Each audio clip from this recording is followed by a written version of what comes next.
many years, or for a number of years now, one of the beneficiaries of our annual appeal is Humanist Schools in Uganda, and Chris is one of the trustees, and she's going to give us a quick update now. So, over to you, Chris. Thank you. That's fine. Remind me next time how to format this. Is this all right for volume? Yep. Yeah.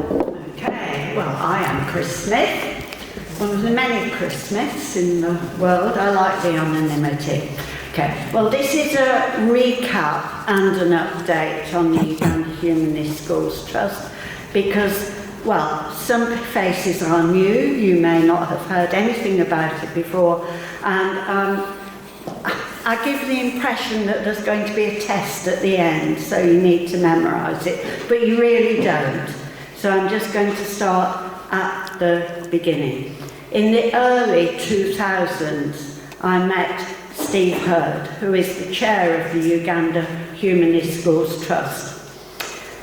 18 and a half years ago, I retired from being a secondary maths teacher and applied for voluntary service overseas, VSO, and was offered a placement in, drumroll, Uganda. So 2008, newly arrived in Uganda, I met Steve again. There were then 3 humanist secondaries, all in the very early stages of being set up, and we managed to visit 2 of them. One of those never really got off the ground, but leaping forward to 2019, there were 2 established high schools, Isaac Newton and Mustard Seed, both with 6th forms, both within a few hours' drive of Kampala, the capital. Then COVID struck, and I will cut a long story short. In 1925, last year, we took the painful decision to withdraw funding from the Mustard Seed School, but we do still have 2 high schools, Isaac Newton and Kasese Municipal, with almost 900 students between them, and 7 primary schools with almost 3,000 pupils between them. So the grand total, based on the most recent numbers from the beginning of the school year in February, is 3,810. I would say that's approaching 4,000.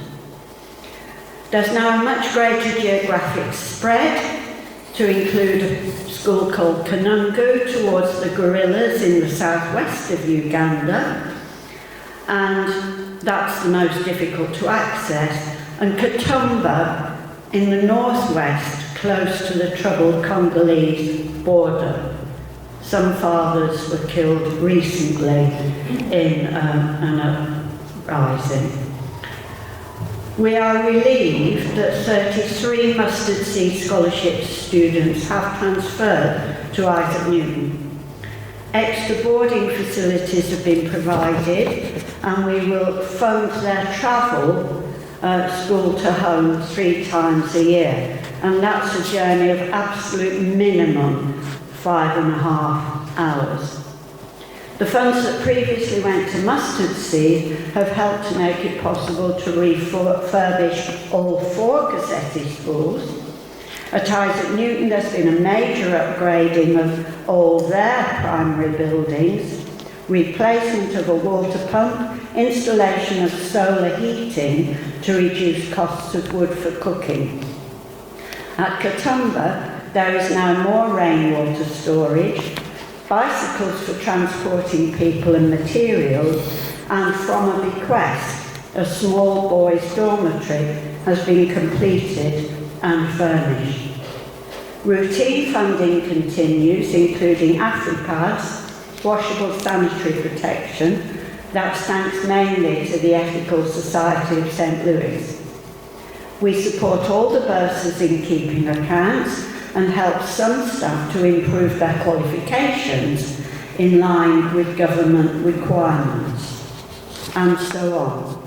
Exam results, especially primary leaving and O-level, continue to show improvement. This encourages recruitment from parents who can afford the fees. A-level results are just in. As always, we support books for learning and pleasure and other materials such as posters. I've just suggested Peter's projection world maps for each of the schools, which actually show how big Africa is. There are talks about humanism and humanist clubs. We continue the existing scholarships from Senior 2 onwards. With ageing trustees, we established the 2028 Sustainability Plan, and we are seeing some small steps from the schools to establish their own fundraising to complete infrastructure where necessary and for school-based scholarship schemes. As always, a reminder, all the schools are not-for-profit. They have all been set up by Ugandan humanists, and no expenses are taken by the trustees, including for visits to Uganda. So all donations do go to support the schools. And I'm happy to answer questions. David, you'll say if the time begins to run out if there are others. But okay. Yes, Jennifer, yeah. Yeah, I've only been here a couple of times. Just like that's the first time I knew that there were humanists working in Uganda in school. It's so refreshing because everything is so religious, mission-based, and it's just so refreshing to me. Yeah, I often say we're not missionaries.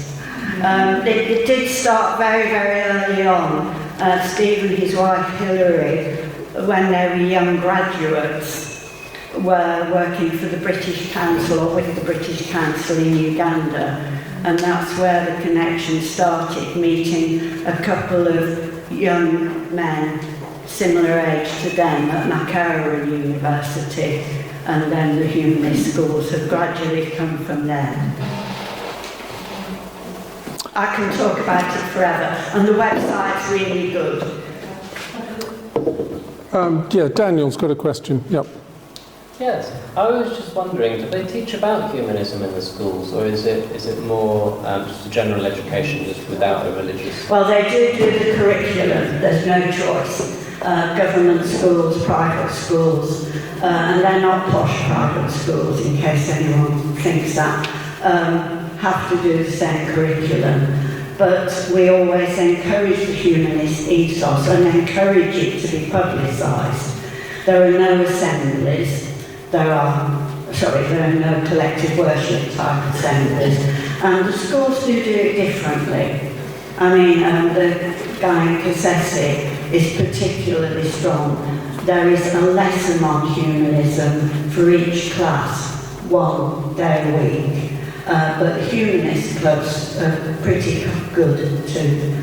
Those really depend on having students who feel sufficiently enthusiastic, but they do. For example, they go out litter picking, but they then talk to the local people about why they're litter picking and why, blah, blah, blah. You know about humanism, so, but it is quite a novel idea in countries where the religion is still stronger than it is here. David, yeah. Just on that, is there any prejudice against them? Can they go about whatever, they're thriving? We have had particular issues. I mean, over the years, we have had accusations of schools being training grounds for homosexuals. We have had all sorts of similar accusations, not so much in the secondaries, but the new primaries when they're set up, especially when they start to become successful. But generally, I mean, Steve's been out a couple of times and gone along and talked to the local education, people from the local council, and managed to get things calmed down. Once the schools are established and it's understood, I'm not crossing my fingers because I'm not superstitious, but generally speaking, that problem does go away. So the parents that choose to send their children to the schools, they don't face any persecution or anything? I've never heard of that, but then they don't have to be humanists. They can be Muslims, they can be Christians, they can be, Church of Uganda, they can be nothing. They are in fact, non-denominational secular schools that don't jump through the hoops of worship and do talk about other things. Does that help? Yes, it does, thank you. John? Uganda is ranked 140 out of 180 countries in the Global Corruption Index. So what measures do you take to ensure that the money that's donated to them goes only to the school and not to bribes to officials? Bribery is rarely a problem. I'm not saying never, never. But especially as the schools get established. And we have put a lot of money into physical building and good pathways and fences round and all of those sort of things.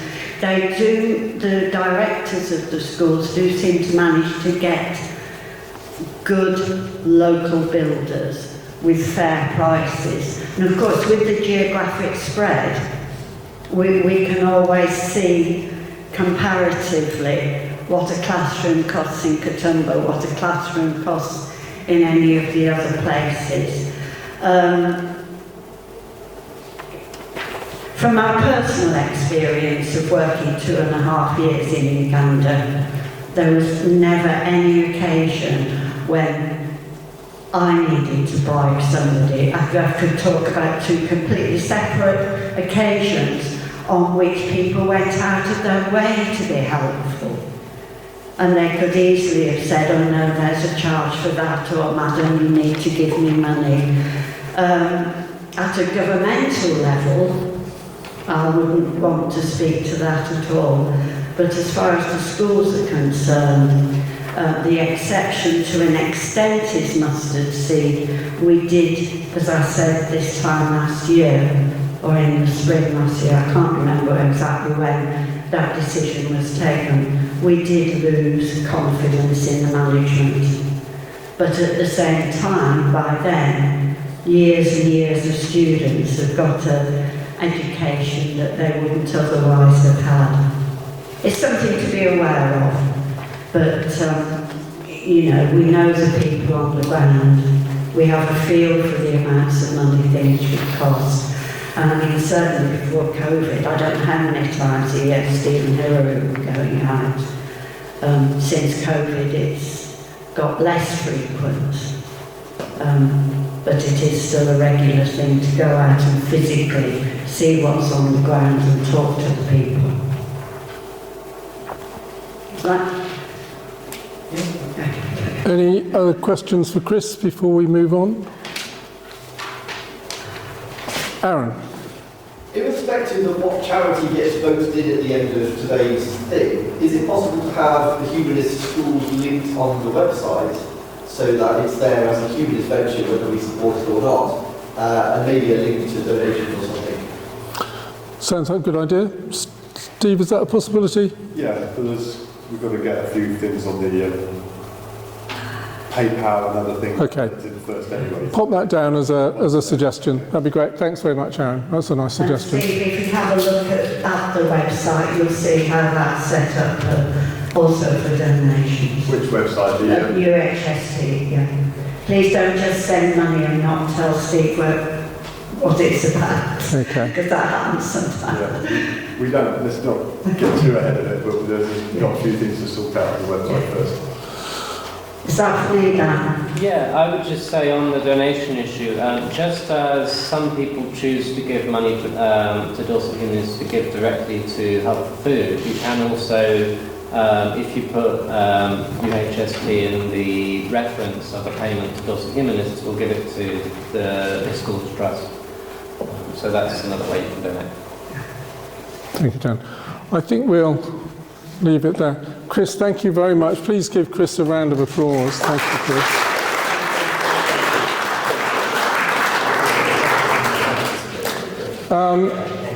Wouldn't it be amazing if in 100 years' time we come back and we find that Africa is majority humanist instead of majority Christian and majority Muslim, etc., etc. So it's a fantastic thing to know that there are humanist schools in Uganda, and we hope there'll be many more in the future.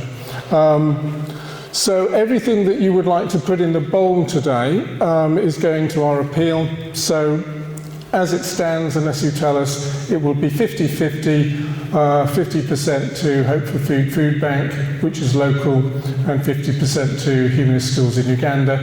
If you would prefer to tell us that all of your money you want all of your donation to go to one of those charities, you just need to let us know, let Daniel know, so that we can apportion it correctly. Oh. Yes, Aaron. Can we just push the Go Cardless option for anybody who doesn't have cash so that they can tap their phone or whatever to send the money down? I think you mean the sum up machine. Yeah, sorry. Yeah. Yes, we do now have a sum up machine. It's always on. It's kind of black. It just needs a little sort of tweak on the side, and then you can make a donation via the sum up card reader. In fact, I think we've got it set so that as soon as you walk back through the door, it will take money off your card anyway. So, you know, if you want to escape that, you have to go to a different exit. Okay, let's move on then to my report. Okay, well, as far as I know, just one of our members died in the past year. Gus Summersgill died at the age of 86 in August. He was a member of Dorset Humanists for at least 20 years. We haven't seen much of him in recent years, but as he lived in Branscore, he was in contact with Simon Whipple. And Chris and Sharon, were you in touch with him as well? With Gus, yeah, occasionally, yeah. So Simon gave a short talk about Gus at his memorial gathering last summer. And perhaps Gus's lasting legacy to Dorset Humanists is that he introduced Simon Whipple to Dorset Humanists. Where are you, Simon? So there we are. So we've got Gus to thank for Simon's presence here today. Gus worked at Plessy, and the last time I went there for a barbecue many years ago, his garage was full of old TV sets and things like that. So I think he was a bit of a sort of electronics nerd or something. I believe he had we met his daughter, don't think we met his son, so farewell to Gus. He was always very cheerful and very much a committed humanist, possibly even a militant humanist, or militant atheist, I don't know, but anyway. We're very sad to lose Gus. Well, I've been analysing some of our statistics, and I've got a couple of graphs to share with you. I know you like a graph. Or at least Aaron does. Okay. So here's our first graph to show you. So this is Dorset Humanists' paid up membership since 2010 to today. It's going in the right direction. Slowly, but it is going in the right direction. It's been my long-term ambition to break through the 200 barrier, and last year we blasted through the 200 barrier. Hooray! So if any of you here today are not members, you can push that graph up even more if you would like to. We try not to sort of insist that people become members, but it's always very nice when people do. It's only £15 a year, and it just gives us that little boost in income, and to know that we have the number of people who are committed to what we're trying to do. So the current Current membership is, so it was 130 in 2010. It's now, I think, 212, 213, something like that. Okay, so this puts us in a very strong position for the future and in relation to most other humanist groups. I don't want to brag too much, but that does make us one of the, if not the strongest humanist group nationally. Now the second graph shows a rather different picture. It shows a graph going in the opposite direction. So this is average attendance at Dorset Humanist meetings. So a bit of an interesting story going on here. The graph starts in 2012, so I've got pre-COVID and post-COVID. I suppose our biggest bulge, if you like, in terms of average attendance at Dorset Humanist meetings was around about 2016, 10 years ago. Started to come down a bit. If you look at 2020, which is when we were all in lockdown, I don't actually have any statistics I didn't keep any records during that period, but we immediately went on to Zoom meetings, and actually the attendance at our Zoom meetings was very, very healthy during the COVID lockdown period, because people had nothing better to do than to join a Dorset Humanist Zoom. So that's not quite an accurate representation of what happened during COVID, but you can see very clearly that there's a kind of post-COVID plateau in terms of attendance at meetings, which I think is quite interesting.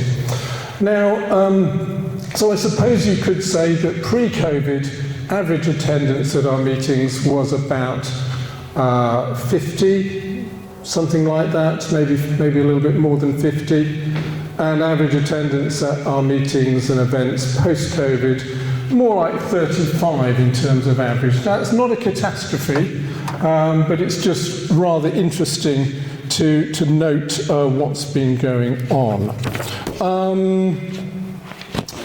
I mean, in recent years, it has sometimes felt as though our events were slightly under-attended.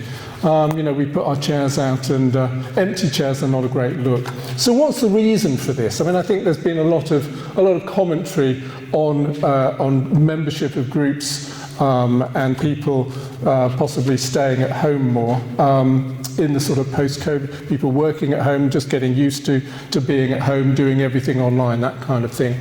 So my sense is that this is part of a wider phenomenon affecting many voluntary organisations.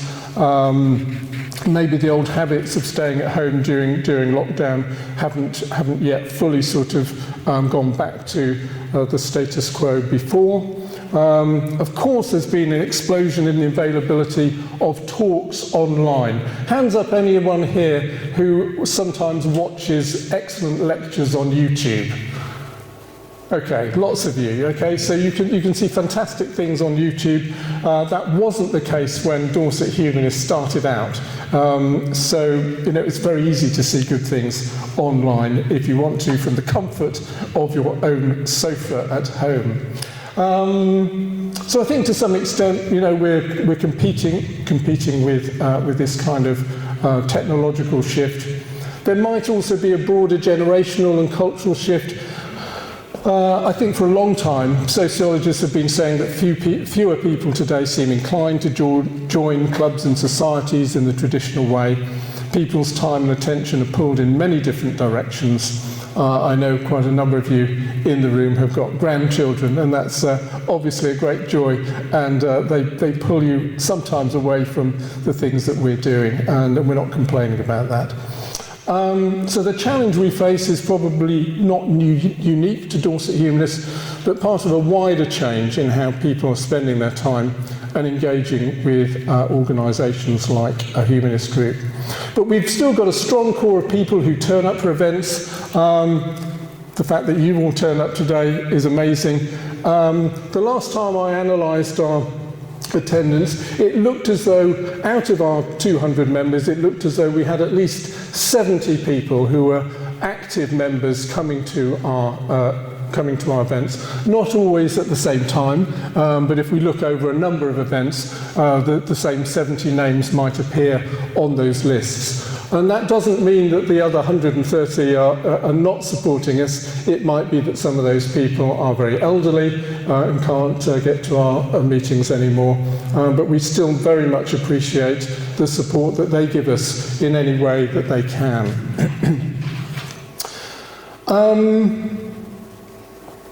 I don't know about you, but I'm wondering if there are still people out there in the big wide world who haven't yet found our group and might actually like to come out of their home and meet real people in a real situation like this, occasionally eat food and meet people to have interesting discussions with. Isn't that what the world needs? Less screen time and more real face-to-face time? So I think there's still a big opportunity for us to reach people and try and encourage them to come along to what we do here and also in other venues. So that's our continuing challenge, an opportunity to reach those people, offer them a friendly welcome when they appear. Chris, yeah. I was wondering about the attendance or the viewings of our online recordings. Thoughts. I haven't actually analysed that. So the viewings of actual recordings, the fact that we have recorded a lot of our talks and put them online, that's always encouraging to see the number of hits after any particular event. So in a sense, you could actually say, you know, all of those people have also engaged with us, but unless we actually look at the YouTube stats, we wouldn't have those figures to hand. I often say at the AGM, and you just reminded me, I'll say it again, the most number of hits we've ever had on one of our YouTube talks was 72,000 hits, but it wasn't one of my talks, unfortunately. Someone has already mentioned Alex O'Connor today, so he came here many, many years ago when he didn't charge very much, so maybe we could get him again, I don't know. But yeah, that might be something we could look at, you know, how many people look at our talks. That's always very encouraging as well. Okay.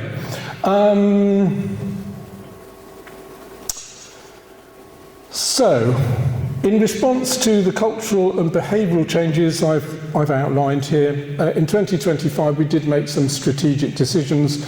We decided to shift the balance of what we do away from the standard 50-minute lecture to more interactive events. If you attend a 50-minute lecture, for most of that time you're passively listening to someone else's, well, passively, actively I hope as well, but more passively listening to someone else's ideas, which can of course be very good, and we've enjoyed many excellent talks over the years. Occasionally some of you think that it's an ideal opportunity to take an afternoon nap, especially after an excellent lunch like we've had today. So, you know, I think baked potatoes are really, we probably shouldn't do baked potatoes, but I can see most of you seem to be still awake at the moment.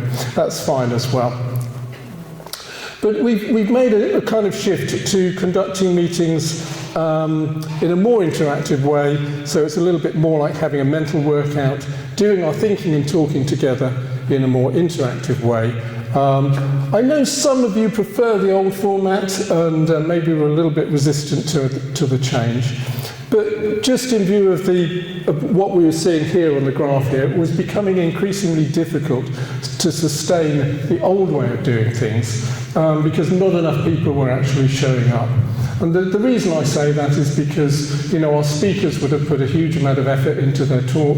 They may have come quite a long way. We've put quite a lot of effort into possibly paying for their, well, expense as well, paying for their expenses as well. And when somebody comes to give a talk, it's great if the room is full, you know, 50 or 60 people. But if it's 20, 25, 30, it begins to become a little bit more difficult to sustain. Average attendance at our last 3 Saturday events have been very healthy, at about 40 to 50, and today as well, very good. It may be entirely down to the provision of food. Some people have been saying this, and I think today is actually a testament to that as well, possibly. Average attendance at our recent Westcliff Hotel events is a little bit lower at about 20, but the beauty of the new format is that that really doesn't matter, because if 20 people turn up for a discussion, that's a healthy number to have a good discussion. So I don't know if the lesson, Simon, do we need to provide food at the Westcliff as well? That might be a step too far. Maybe the odd, packet of crisps or something. Anyway, but Simon and Barry are leading the events at the but those have been going well as well. So I think we've made the right strategic decision. It's working well so far, but we'll see how it goes over the coming months. Last year we ran 2 evening courses about humanism. I called them Quest. This was the first one. The word Quest appears in that word cloud there. And then the second one in the autumn was called Compass, an 8-week series of evening discussions about humanist values and virtues. And 51 people in total came along to those courses, but not all at the same time.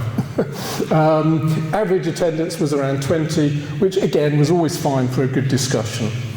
And in a sense, these courses were about the philosophy of humanism, perhaps more than the humanist philosophy. What's the difference between those two ways of expressing it?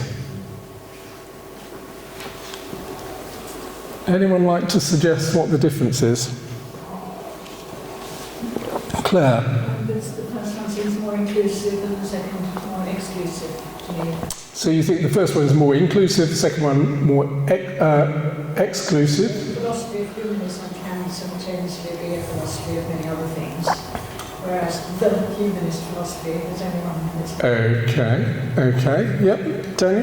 Is the philosophy of humanism thinking about humanism itself, whereas the humanist philosophy is more about what humanism teaches you to think?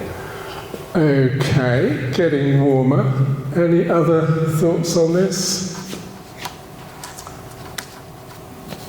Yes, Chris. I think humanist philosophy brings the historical perspective, how it's developed over decades. Yeah. Whereas philosophy of humanism is a bit like philosophy of science, it's how we approach current matters. Yeah, you've got it.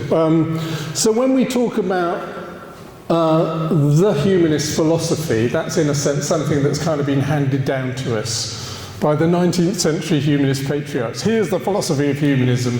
All you have to do is sort of take it on board and there you go.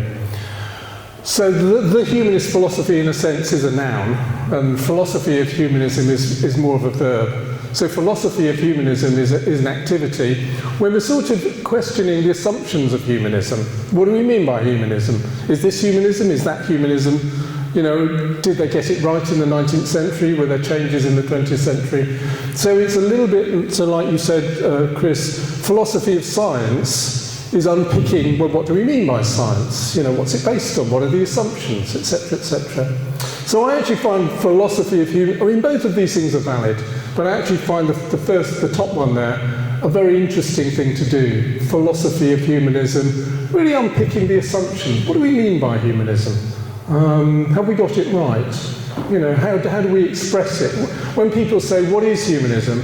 And we come up with a phrase, have we got the right phrase? So it's more that kind of, a little bit more questioning. And that in itself is a very humanist thing to do, to actually question humanism itself. Okay. Sorry, was anyone else? Yes, Claire. I just think if you took away took away the definite article in the second one, Yeah. it's much more questioning and open-ended. Yes, okay, yes. The definite article is possibly problematic there, yeah. Okay. So what conclusions did we come to when we were talking about humanism last year? Because in a way, for me, it was definitely sort of more of that questioning activity about humanism itself.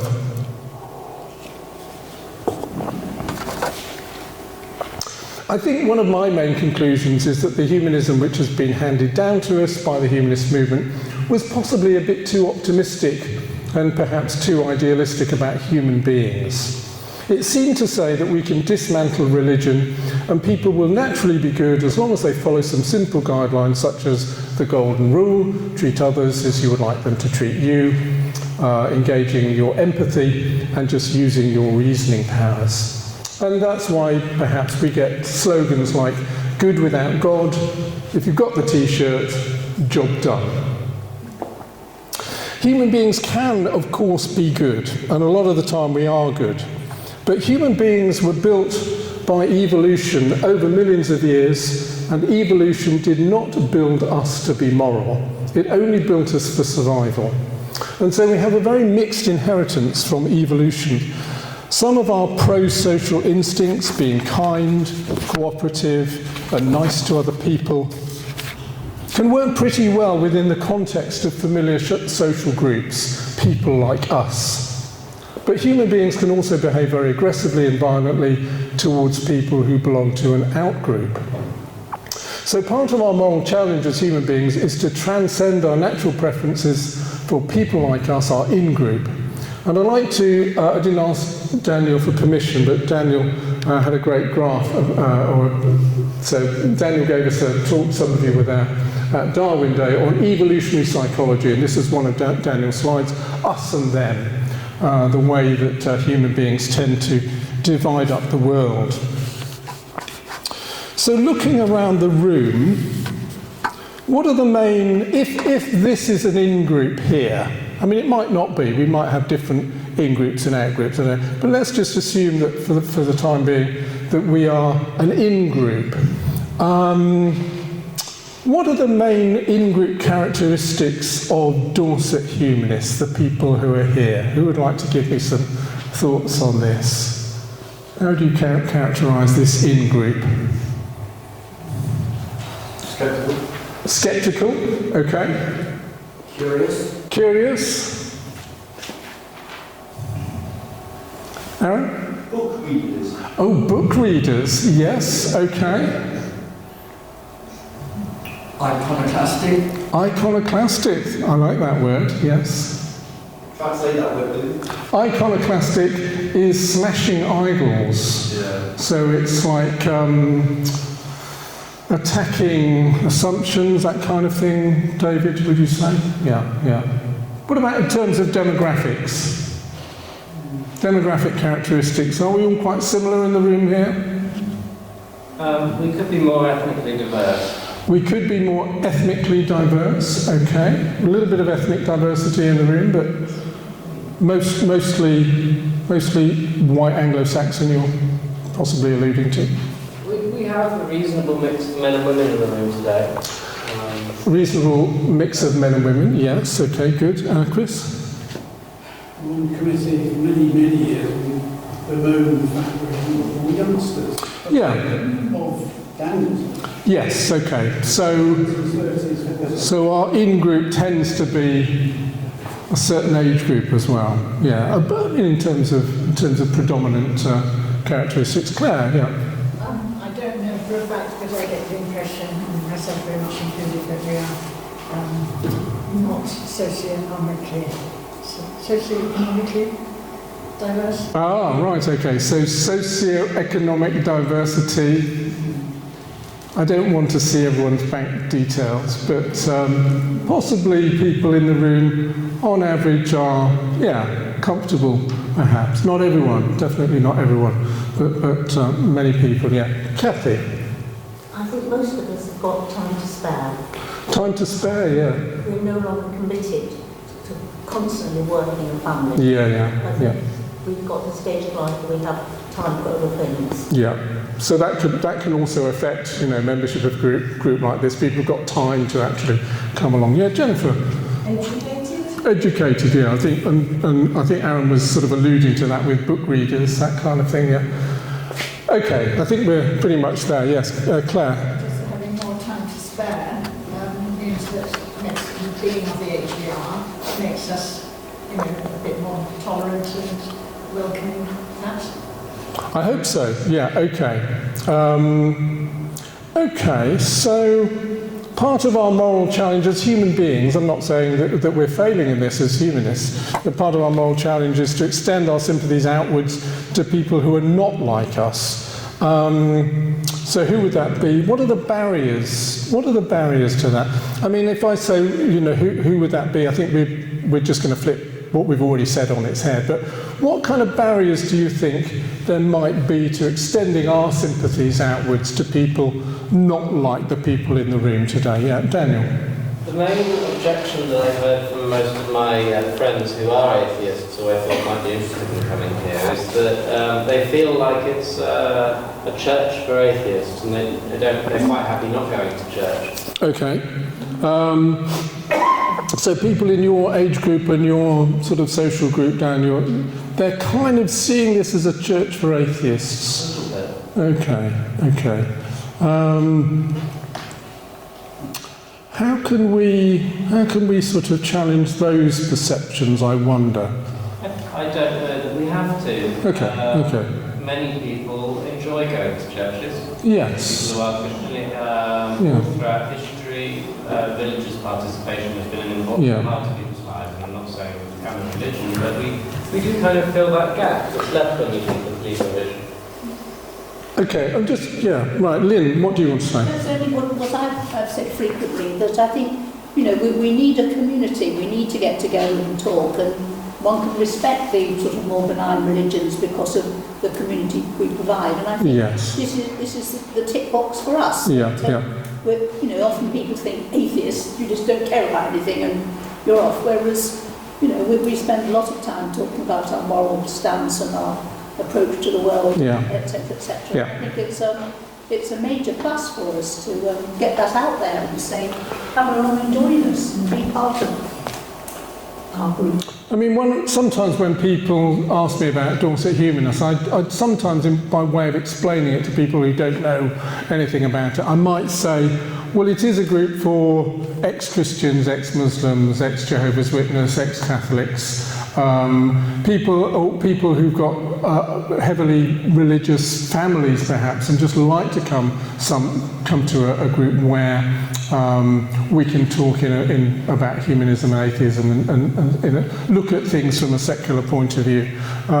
So there is that kind of solidarity aspect to it as well. Sharon? I think perhaps some people have a perception that we would be preaching to them as, you know, maybe as a church. Yes, they might, rather than them being a discussion group or... And I think that's important that we make that clear, that we're not, well, there's a sort of minimal structure of humanism, but the main business of what we do is much more about thinking and discussion, that open kind of discussion. Yeah. Steve? I think a lot of people, maybe like as Daniel said, but a lot of people want to change the world and a lot of people don't want to change the world. You know? A lot of people just want to get on with the business of living. Sometimes humanists can be a little bit idealistic about thinking they can change the world.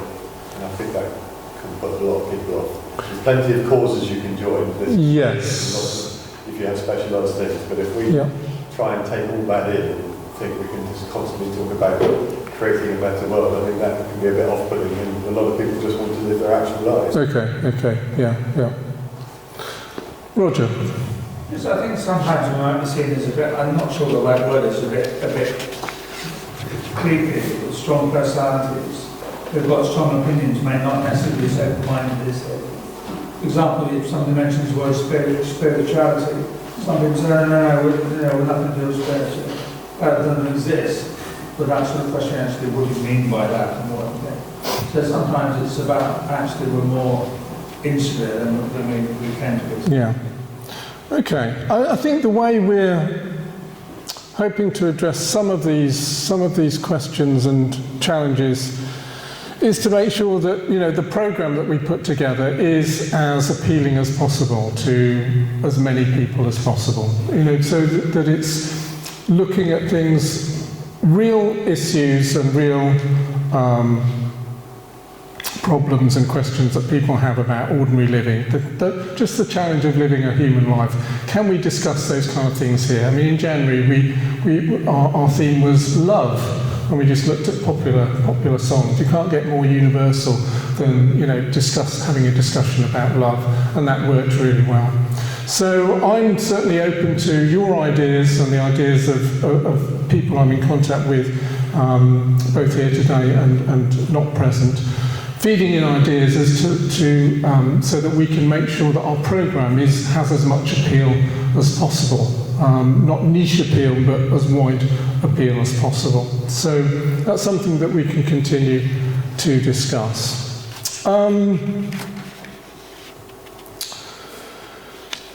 In terms of demographics, so ethnicity,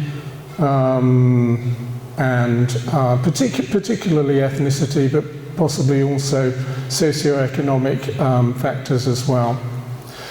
I think what's been behind the whole progressive drive for diversity, we hear this phrase a lot over recent decades, diversity and inclusion. I mean, when I worked for Dorset County Council, I trained hundreds of staff at Dorset County Council on diversity and what that meant.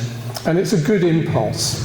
I mean, in a sense, this is the kind of situation we're trying to get to. Again, this is one of Daniel's slides, so just putting the circle around both of those groups and calling both of those groups us. But this can demand quite a lot of us in terms of being tolerant and understanding, and it can go against the grain of human nature. Again, this is coming through in evolutionary psychology.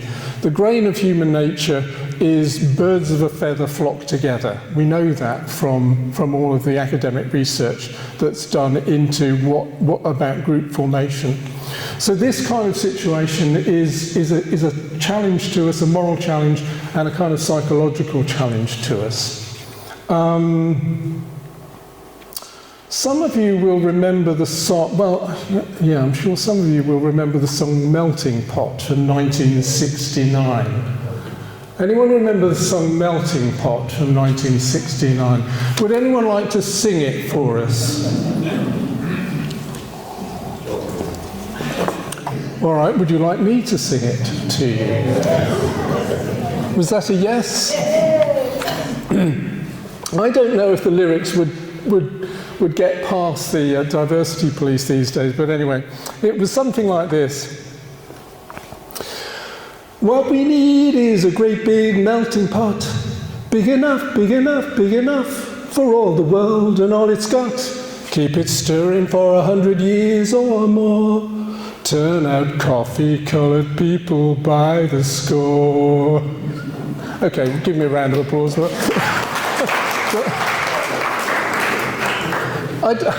That's kind of a bit bizarre, isn't it? So, Dean, yeah. Am I right in thinking you actually edited that down a bit more, didn't you? Because there's also the line in there, curly black and kinky, mixed with yellow cheeky.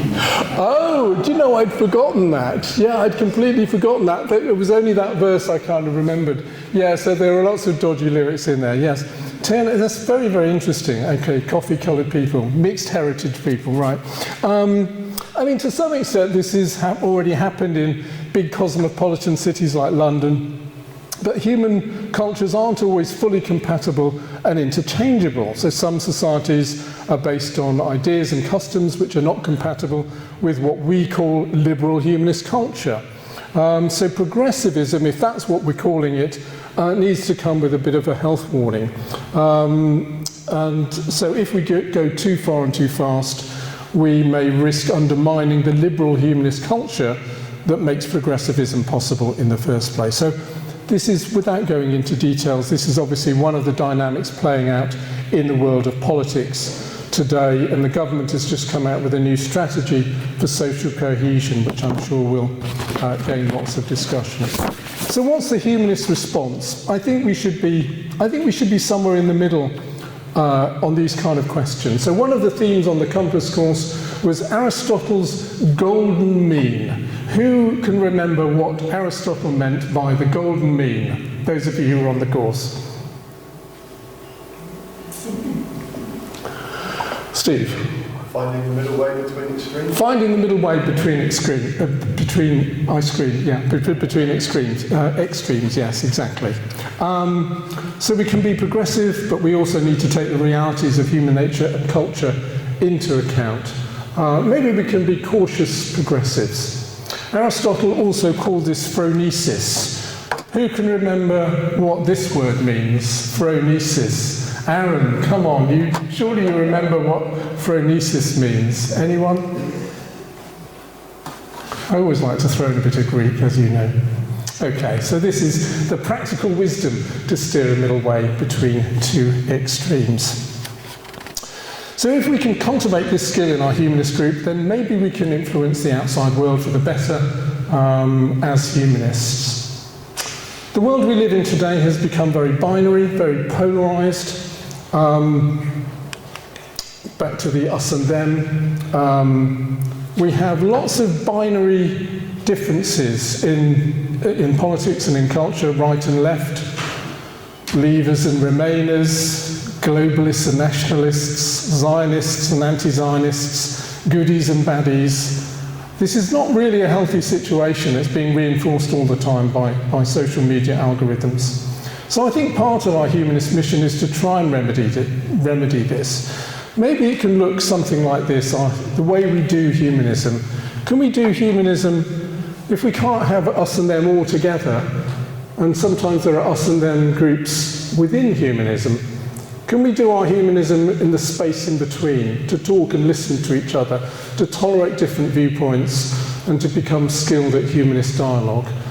We often talk about doing humanist dialogue with religions, and that's very, very good, and Humanist UK promotes that. But sometimes we need to do that across other divides as well, is what I'm suggesting here. Okay, it's not always easy, but this is the ethos we're trying to cultivate. I just want to say a little bit about how this maps onto the human brain. So in a sense, this is where we're doing humanism. We're doing humanism in the prefrontal cortex, which just sits behind your forehead.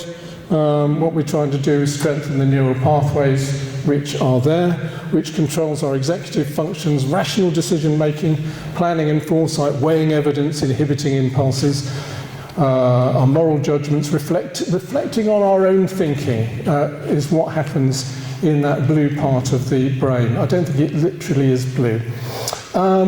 Which part of the brain is that in contrast to? So if we're trying to develop our prefrontal cortex, what's the bit of the brain that, can cause all of the kind of...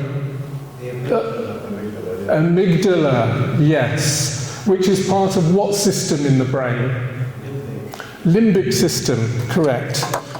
So I won't go into all of the details here, but you can see that bit in the middle there, that sort of deeper structures of the brain, sometimes called the reptile brain.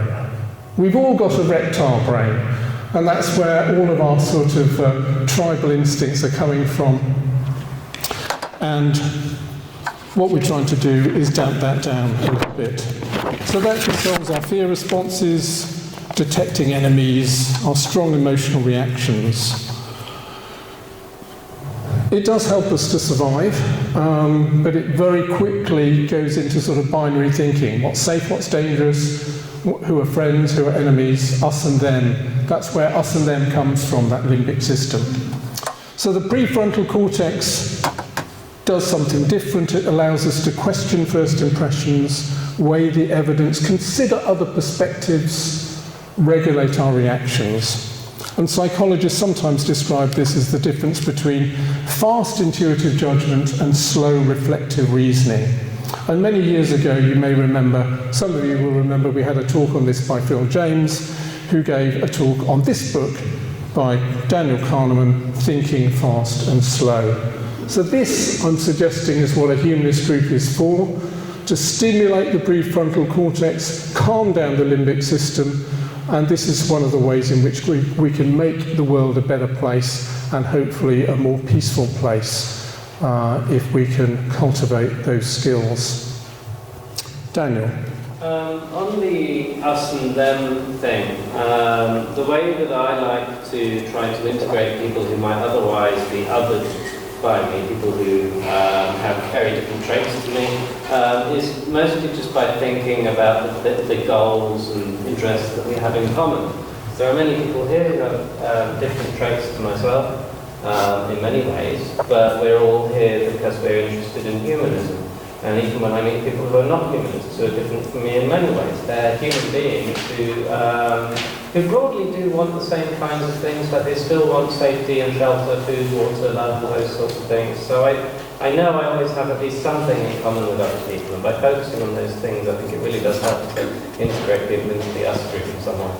Those are some great thoughts, Dan. Thank you. Yes, about because human beings do pretty much have the same common interests, don't we? But we might just think about differently how to achieve those interests. Okay, thanks. One last slide in this section before I go into more of the AGM business. In the year 306 BCE, can't see that very clearly, but I hope you get the impression there. Just outside Athens, there was a philosopher called Epicurus, who was often thought of as one of the precursors of humanism. He bought a house with a garden. It wasn't a grand academy, there was no marble colonnade, it was just a house with a garden, and it became known simply as the garden. People gathered there not to win arguments, but to learn how to live well. The meaning of philosophy to the ancient Greeks was literally getting together and thinking about how to live a good life. It wasn't about the sort of abstract philosophy that we sometimes associate with that word philosophy today, possibly people like Kant and really difficult philosophers like that. It was very much about thinking, how can we live a good life? They studied nature, they discussed human emotions, they shared meals, they formed friendships, and it was very, very inclusive. It was a radically inclusive group that Epicurus formed. It was very radically inclusive because even women could go to the garden, and foreigners were welcome in the garden, and even slaves were welcome. That was pretty radical for those days. So it wasn't about escaping reality, it wasn't a church. The people who gathered there were trying to cultivate clarity instead in a turbulent world. Philosophy for them was about how to live well. And the people who gathered there believed that wisdom grows best through conversation and friendship. So for over 2,000 years, human beings have gathered in gardens, courtyards, cafes to ask how we might live well together. And what we're doing here at Dorset Humanists is in a small way continuing to that ancient human tradition. So I like to think that humanism is not something that was invented in the 19th century. It goes back to ancient times, and what we're doing here in this group, however modest it might sometimes be, is following in that ancient tradition.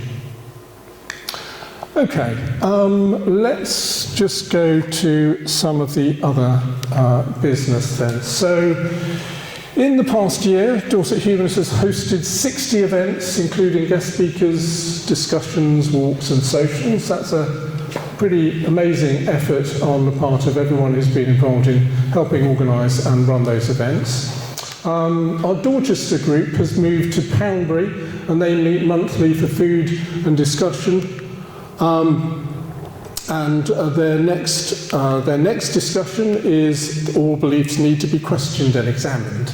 That's a very humanist thing to be discussing. We've got 213 paid up members. That's up from 190 last year, so some great progress in the last year.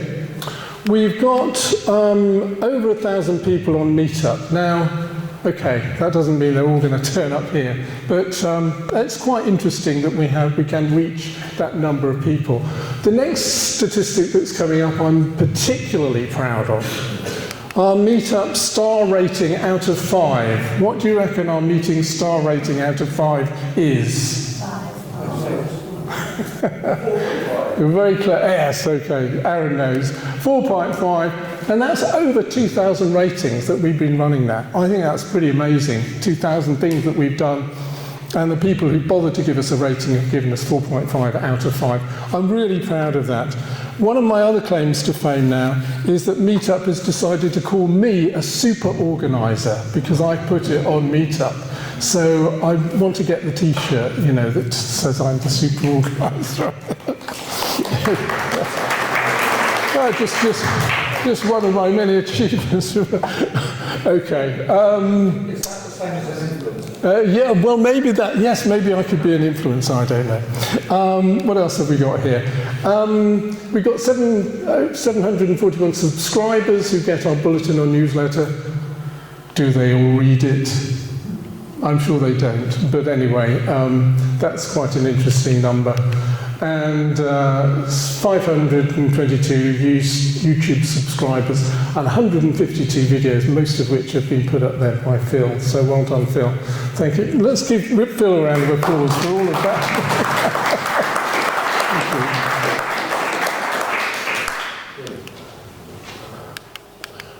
So sorry, you didn't actually see that. That was on the screen. I can see it on my screen, but it's the animation is only coming up behind me. The Festival of Humanism is coming to Bournemouth. This is Humanists UK, their annual convention. The 12th to the 14th of June at the Bournemouth International Centre. It's not cheap, 159 quid to attend, or there's a concessionary rate of £79. So if you'd like to go to that, do try and get a ticket if you can afford it. Some of us are going, so it'd be nice if we had a reasonable showing of Dorset Humanists at that event in the summer. And the World Humanist Congress is coming up in 2026. This is the 7th to the 9th of August in Ottawa, Canada, and I'm going to it. As long as you can pay for me to go? No, I'm going. John and I have decided to fold that into a long-awaited visit to Canada, so I'll be going there. And Dorset Humanists is an affiliated member of Humanists International, which organises this event. School visiting, we've now got 6 trained school visitors. We had 4 last year, so welcome to David Singleton-Smith. David, stand up and show yourself. David is one of our new school speakers. Round of applause for David. Thank you, David. And Debbie Sears, who I don't think is here today, she's also joined our team. So in 2025, we visited over 29 schools, and we reached nearly 7,000 pupils or students in the local area. So I think that's amazing. And you may remember that one of our events, I think it was the event in January, quite a young girl came along. She sort of dragged her dad with her. She was about 13 years old. And the reason they were there is because this girl had heard about humanism in school. And when her dad was explaining to her what his views were about religion and all the rest of it, she said, "Oh, Dad, you must be a humanist," because she'd heard about it in school. So that's why they turned up at a humanist meeting. So it does have an effect. Barry Newman, our goal is total conquest. So we're on the way. This was interesting, the mission statement of a local school: to build a community of open-minded people who are motivated to embrace learning in all its forms and committed to making a difference to their own lives and to the lives of others. So open-minded people, embracing learning, making a difference to their own lives. I think that's almost like a perfect mission statement for a humanist group like Dorset Humanists, I think. Do you think this mission statement comes from a humanist school or a Christian school?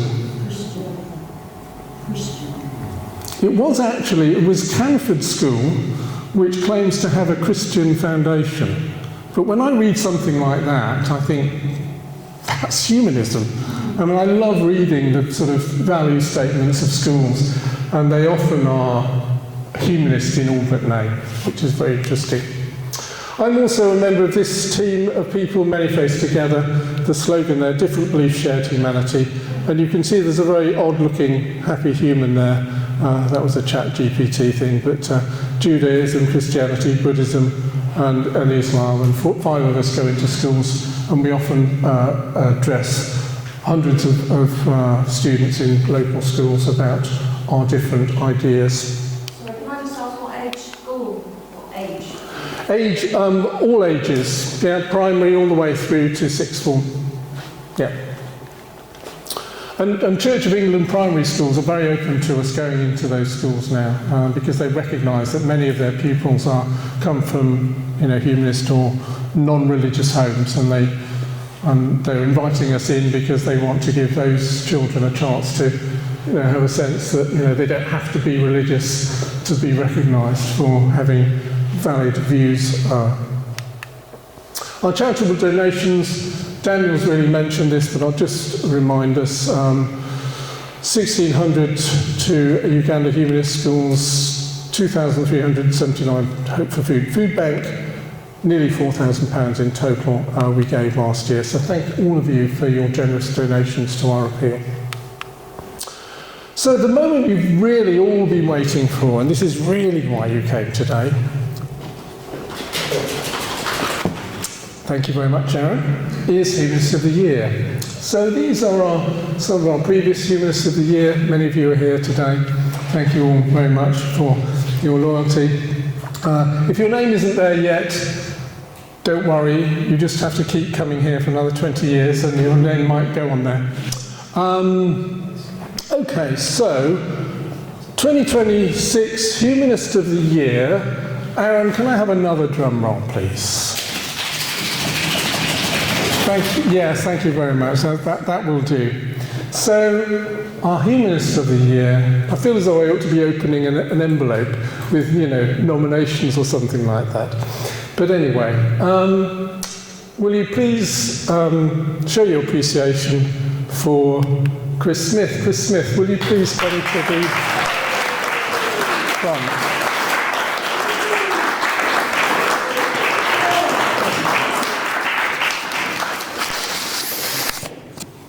Keep clapping.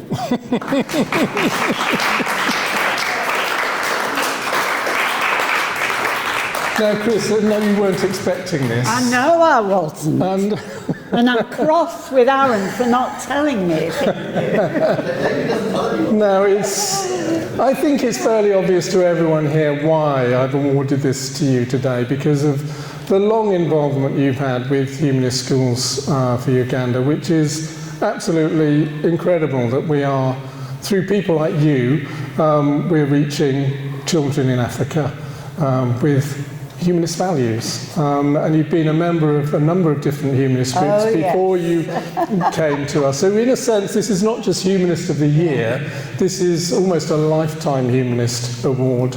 So are you speechless, or do you want to say anything? Well, genuinely surprised. I mean, I'm really happy to have another thing to put up in a certain room in the house, which isn't very big, but where I put things like my... Oh, I'm sorry. I'm not going to give it to you now. I've got my Interpol certificate up there for good behaviour, and I've got my blood donating. So, I mean, it's in good company. Let's have a proper photograph then. This is the frame certificate.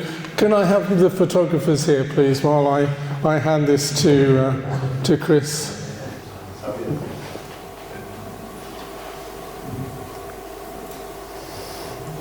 Two photographers there. Dean's bigger than mine. Yeah, look at there.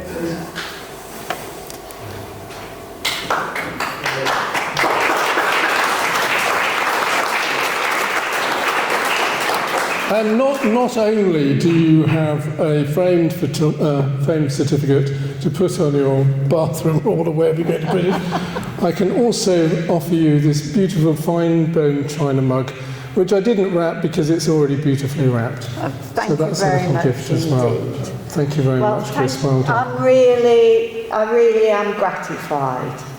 I've been a humanist for a long time. I think long ago I heard something about it on the radio, could have been the home service, it's that long ago. And it was, I mean, an anecdote.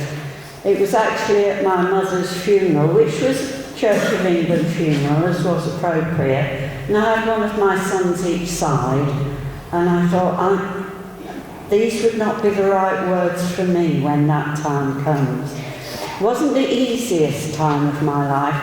Yeah, go on, it was the most difficult.